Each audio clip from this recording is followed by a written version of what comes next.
तो ये प्रोग्राम बड़ा इम्पॉर्टेंट था। नहीं तो आप जानते हैं कि क्रूसेड के बाद जो लोकल इंडिया के क्रूसेड्स होते हैं, मैं वापस चर्च में ही होता हूँ। तो अभी मुझे क्रूसेड के बाद फ़्लाइट पकड़कर सीधा यहाँ पर आना पड़ा और अब मैं यहाँ से टोरंटो क्रूसेड के लिए चला जाऊँगा। ये प्रोग्राम अमेरिका को रीडेडिकेट करना, national jubilee of prayer, praise and worship and thanks giving और वन नेशन अंडर गॉड, ये एक पूरे देश को रिकॉग्नाइज करना और उसको रीडेडिकेट करना कि ये गॉड हमारा अगुआ है, हमारा चरवाहा है, हम उसके बच्चे हैं। और ये प्रोग्राम परमेश्वर की बड़ी ब्लेसिंग्स को अमेरिका के ऊपर लेके आएगा, क्योंकि जब जब भी आपने परमेश्वर को पब्लिकली स्वीकार किया है, परमेश्वर ने फिर पब्लिकली ही उसका जवाब दिया है। जब जब आप परमेश्वर को ऊंचा करते हैं पब्लिकली, परमेश्वर भी आपको पब्लिकली ऊंचा करते हैं। मेरा अगर लाइफ आप देखेंगे परमेश्वर में, मेरी लाइफ का ये सिद्धांत था, चाहे मैं एक दिन पुराना मसीही हूं, चाहे मैं आज 22 साल पुराना मसीही हूं, मैंने हमेशा परमेश्वर को पब्लिकली महिमा दी है। जब आप अपनी लाइफ की कोई टेस्टिमनी देते हैं, इसका मतलब ये नहीं होता कि आप 100% दुखों से फ्री हैं। उस समय जब मैं नशों की गवाहियों को देता था तो उस समय मैं बीमार भी था, लेकिन नशों से तो आज़ाद प्रभु ने किया था, ये सच्चाई थी। आप झूठी गवाही नहीं दे सकते। तो मैं गवाही देता कि परमेश्वर ने मुझे नशों से आज़ाद किया और उसको पब्लिकली मैंने ग्लोरीफाई किया। और परमेश्वर ने उन बीमारियों से भी मुझे आज़ाद किया, डिप्रेशन से आज़ाद किया 2005 में, जो कि मसीह में आने के बाद उल्टा बढ़ गया था। लेकिन मैंने खुदा के नाम को पब्लिकली ग्लोरीफाई किया है। It's a secret. जब आप खुदा के नाम को पब्लिकली क्लेम करते हैं, देन गॉड ये सोचता है कि इट्स नाउ माई रिस्पॉन्सिबिलिटी, ये मेरा अब रिस्पॉन्सिबिलिटी है कि इसको मुझे प्रोटेक्ट करना है और इसको ऊंचा करना है। आज जब लोग घबराते हैं अलग अलग तरह की घबराहट से, नियमों से, सरकारों से, तो मैं उनको बताना चाहता हूं कि हमारा खुदा तो वो खुदा है जो दानियल के समय, राजाओं के समय, जिनको किसी लॉ से बंधा हुआ नहीं थे, वो किसी संविधान से बंधे हुए नहीं थे, वो उनके समयों में परमेश्वर अपने लोगों को बचाता था, बल्कि ऊंचा करता था, शेरों के मुंह से बचा लेता था, मास मर्डर्स से बचा लेता था दानियल के समयों में और बाकी भी समयों में, एस्तर के समय में। तो अब परमेश्वर क्यों नहीं बचाएगा? उसने शद्रक, मेशक, अबेदनगो को बचाया। अगर वो उनका मर्डर होता शायद और भी मास लोगों को और ढूंढते। एस्तर के समय में वो तो बहुत ही बड़ा था, बहुत से लोगों का वो कत्ल करना चाहते थे, लेकिन परमेश्वर ने बचाया। तो हम उस परमेश्वर को मानते हैं जो जीवित है, जो जीवित परमेश्वर है। हैरानी होती है इस बात के ऊपर, ये हमारा परमेश्वर जीवित परमेश्वर है। बाइबल की एक एक घटना सच्ची है। एक एक घटना का दुनिया के ऊपर आज भी प्रमाण है। जो मैंने पिछले हफ्ते आपको वीडियोस दिखाई, आपने देखी, वो सल्फर बॉल्स वाली गंधक जो आसमान से बरसी थी। कमजोर जाति को कि इस पूरी धरती के ऊपर अगर मुझे अपना आप प्रकट करना है तो सबसे पहले मैं कमजोर को चुनूंगा और उनके द्वारा मैं अपनी महिमा करूंगा, ताकि लोगों को मालूम हो कि ये अपने बल, ताकत, बुद्धि, स्किल से नहीं जीत रहे हैं, ये परमेश्वर का कार्य है।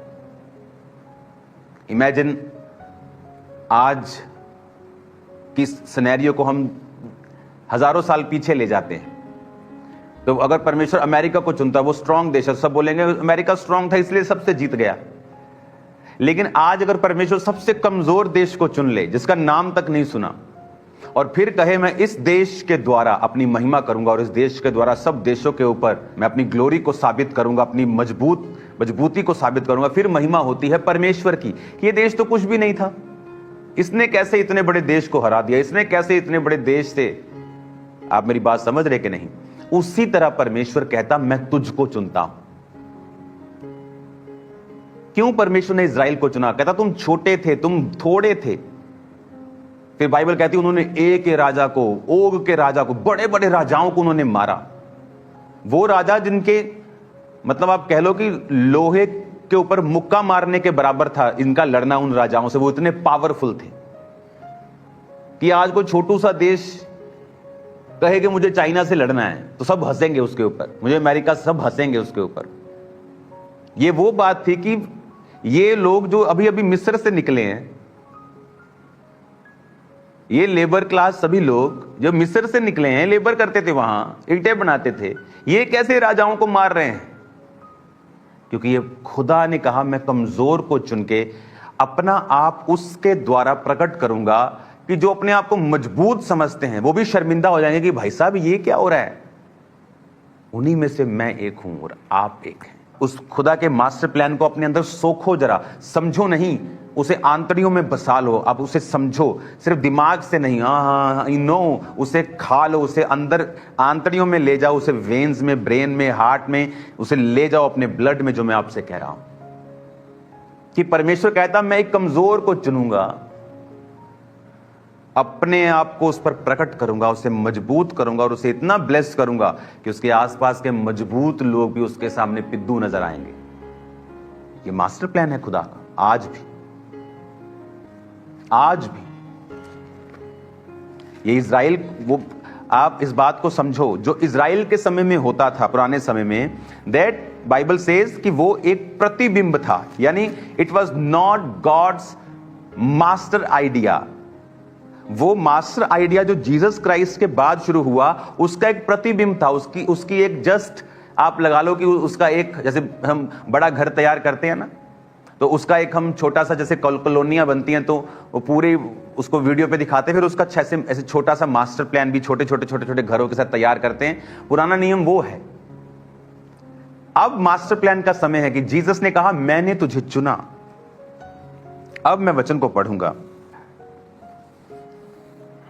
अब इस वचन को जब आप पढ़ेंगे, पहला कुरिन्थियों 1 उसकी 26, हे भाइयों अपने बुलाए जाने को तो सोचो, ना शरीर के अनुसार बहुत ज्ञानवान, ना बहुत सामर्थी, ना बहुत कुलीन बुलाए गए, परंतु परमेश्वर ने जगत के मूर्खों को चुन लिया कि ज्ञानवानों को लज्जित करे, और परमेश्वर ने जगत के निर्बलों को चुन लिया कि बलवानों को लज्जित करें। और परमेश्वर ने जगत के नीचों को, तुच्छों को, वरन जो है भी नहीं है उनको चुन लिया कि जो हैं उन्हें व्यर्थ ठहराएं, ताकि कोई प्राणी परमेश्वर के सामने घमंड न करने पाए। क्या घमंड? कि मैं बढ़िया था। इमेजिन करो, मुझे प्रीचिंग गिफ्ट देने से पहले परमेश्वर ने डिप्रेशन में वो मुझे लेके गया, जहां कलीसिया के सामने, कलीसिया भी बड़ी नहीं, 27-28 लोगों के सामने ऐसे करके मैं बैठ नहीं सकता था, नीचे मुंह करके मुझसे तालियां बज पाती थी। अगर मैं प्रीच कर रहा हूं तो आज मैं ये नहीं कहता मैं बड़ा समझदार था, मैं बड़ा कंप्यूटर इंजीनियर था, प्रभु ने मुझे इसलिए चुन लिया। मैं कहता हूं मैं पागल, क्योंकि उस समय मेरी कंडीशन नॉर्मल से 250 गुना नीचे थी। तो आज मैं ये कह सकता हूं ताकि कोई प्राणी अपने आप पर घमंड ना करने पाए, वो प्रभु पे घमंड करे, ताकि कोई प्राणी लिखा परमेश्वर के सामने घमंड ना करने पाए। तो वो समय जब इज़राइल को परमेश्वर अपने लोगों को चुनता था, वो समय आज बड़े रूप में हो चुका है कि परमेश्वर ने निर्बल जातियों को चुना है, कमजोर जातियों को चुना है, तुच्छ जातियों को, नीची लोगों को चुना है। क्यों चुना है? ताकि उन्हें वो इतना बड़ा करना चाहता है कि जो अपने आप को बड़ा समझते हैं वो उनके सामने छोटे लगे। That's the master plan. यही परमेश्वर का प्लान है आपके लिए। आप देख लो, आपने उस प्लान में शामिल होना है, परमेश्वर के लिए दिल खोल के खड़े होना है। कि आपको अभी भी शर्म आती है तो खुदा को भी शर्म आती है, उससे तो ज्यादा आएगी। अगर आपको परमेश्वर की ब्लेसिंग्स को लेना है तो आपको उसके मास्टर प्लान को समझना पड़ेगा। उसके मास्टर प्लान को समझते हुए कि आप उस मास्टर प्लान का हिस्सा हैं और उसने आपको चुना है ताकि कुछ वो साबित करना चाहता है आपकी जिंदगी से। वो तभी कर पाएगा जब वो आपको बिल्ड करेगा, जब वो आपको स्ट्रॉन्ग करेगा। आप मेरी बात समझ रहे हैं? जब आपकी लाइफ में वो गवाहियों को पैदा करेगा। सोचो, मैं अगर यहां होता और मेरी लाइफ में ना नशे की गवाही होती, ना हीलिंग की होती, ना डिलीवरेंस, कोई भी टेस्टिमनी ना होती, तो मैं कैसे, मतलब विश्वास में तो रहता, लेकिन आपको लगता नहीं वो बरसी थी तो इसका मतलब उन लोगों ने कुछ तो किया होगा, कुछ किया था, तो इसका मतलब उस कुछ किए का वो परमेश्वर ने उनको बदला दिया। इसका मतलब उसका वचन सच्चा है, वो भी सच्चा है, तो वो वहां पे हैं। अगर आप बाइबल को आप बिना किसी मिरेकल के भी प्रूफ कर सकते हैं कि वो सच्ची है। इसीलिए जो लोग अकेला प्रीच करते हैं वो भी कामयाब हो जाते हैं इस मसीहत में, और बड़ी सेवकाइयां कर लेते हैं, चाहे उनके पास हीलिंग का वरदान, भविष्यवाणी का वरदान नहीं है। क्योंकि अगर वचन को सही समझ से ही सुनाया जाए तो वो भी साबित करता है कि परमेश्वर जीवित है। कुछ लोगों की लाइफ में मिरेकल्स और साइंस एंड वंडर्स जरूरी हैं, क्योंकि जीसस ने कहा जब तक तुम चिन्ह चमत्कार नहीं देख लोगे विश्वास नहीं करोगे। वो भी इंपॉर्टेंट है कि परमेश्वर फिर उससे साबित करता है कि देख, धरती पर भी मैं साबित कर रहा हूं और स्पिरिचुअली भी मैं साबित कर रहा हूं। अपनी लाइफ का एक नियम बनाएं।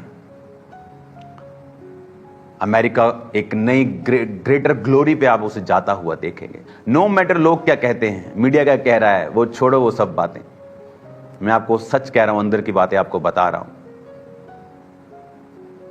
क्योंकि जो आप पब्लिकली गॉड को ग्लोरीफाई करेंगे, आपकी अपनी लाइफ को भी परमेश्वर ग्लोरीफाई करेंगे। मेरी लाइफ में मैंने ऐसा प्रैक्टिकल वन टाइम नहीं, थाउजेंड्स टाइम देखा है। तो उसने बोलते मुझे बपतिस्मा नहीं लेना है, बपतिस्मा लेंगे तो रिश्तेदार क्या बोलेंगे। वो गॉड को ग्लोरीफाई नहीं करते। और आप देखो उनकी लाइफ्स में अटैक्स रहते हैं, बंधे हुए रहते हैं। वो उनको पब्लिकली परमेश्वर ऊंचा नहीं करता, क्योंकि परमेश्वर कहता अगर तुम शर्माओगे लोगों के सामने मुझे अपना कहने से, मुझे भी शर्म आएगी। मैं भी शर्म करूंगा कि ये वही है, ये वही है। स्वर्गदूतों के सामने, मैं पिता के सामने बोल दूंगा मैं इसे नहीं जानता, मतलब मुझे भी शर्म आएगी तुम्हें अपना कहने से। जो नहीं लजाएगा कहता मैं भी नहीं लजाऊंगा और बोल दूंगा ये मेरा है। Don't touch him. वो राजाओं को आज्ञा देगा कि वो आपको छुए ना। हालेलुया। मेरा वो परमेश्वर है, मेरा वो खुदा है। वो राजाओं को आज्ञा देने वाला परमेश्वर है। उनसे विनतियां नहीं मारता, वो उनको कमांड करता है, धमकियां देता है वो राजाओं को, इसको छूना मत। मेरा वो परमेश्वर है और आपका भी वही परमेश्वर है। जिसके लिए वो जैसा है उसी के लिए वो वैसा ही है। आमीन। आज जब मैं यहां पे हूं वॉशिंगटन डीसी में, मैं और उस प्रोग्राम में हम खुदावंद को उस 250 में, अमेरिका जब फाउंड हुआ 250 में, उसकी एनिवर्सरी पर रीडेडिकेट करना, one nation under God, thanks giving के साथ, वर्शिप के साथ, वचन के साथ, टेस्टिमनीज के साथ, खुदावंद की प्रेजेंस में, लाखों लोगों के संग। तो मेरा विश्वास है कि अगर हम भी अपनी लाइफ को रीडेडिकेट करते हैं खुदावंद के सामने, क्लेम करते हैं कि मेरा जीवन परमेश्वर के नीचे है, मेरा बिजनेस परमेश्वर के नीचे है, आज देखेंगे आप खुदावंद आपको ग्लोरीफाई कर रहा है। दिक्कत कहां शुरू हुई, प्रॉब्लम कहां शुरू हुई? जब आदम और हवा ने पाप किया, जब उन्होंने सिन किया, परमेश्वर के ओरिजिनल प्लान से वो हट गए। परमेश्वर का ओरिजिनल प्लान नहीं था बीमारियां, दुख, तकलीफ, डिप्रेशन, अकेलापन। यह परमेश्वर का मास्टर प्लान नहीं था। आज दुनिया में डाइवोर्स अपने हाईएस्ट रेट पर है। आज दुनिया में बीमारियां, वायरसेस अपने हाईएस्ट रेट के ऊपर हैं। करप्शन हाईएस्ट रेट के ऊपर है, पाप हाईएस्ट। परमेश्वर का यह मास्टर प्लान नहीं था। परमेश्वर का प्लान था कि आदम और हवा मेरी प्रेजेंस में जिए, लेकिन हवा ने पाप किया, फिर आदम ने किया, और उन्होंने ब्लड से पूरी दुनिया को पैदा किया और पापी किया।